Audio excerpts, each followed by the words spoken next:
कोल्हापूर महापालिकेच्या प्रभाग क्रमांक 3 मधून काँग्रेसचे उमेदवार प्रदीप चव्हाण, किरण तहसीलदार, प्रकाश पाटील आणि रुपाली पाटील या निवडणूक रिंगणात आहेत.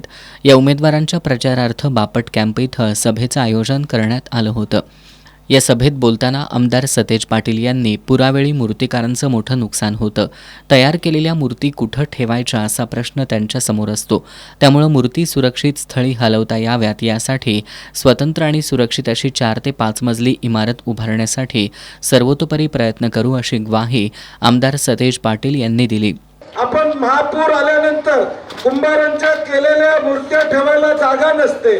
मला वाटतं तो एक मुद्दा आपल्याला घ्यावा लागेल की एखादी ओपन स्पेस महापालिकेची या ठिकाणी डेव्हलप करून भलेही 4-5 मजली इमारत बांधूया, लिफ्टची व्यवस्था करूया, खरं त्या 5 मजली इमारतीमध्ये फक्त कुंभार समाजाला या ठिकाणी मूर्ती ठेवायची मुभा या ठिकाणी देत आहे. यावेळी उमेदवारांसह माजी स्थायी समिती सभापती राजेश लाटकर आणि नागरिक उपस्थित होते.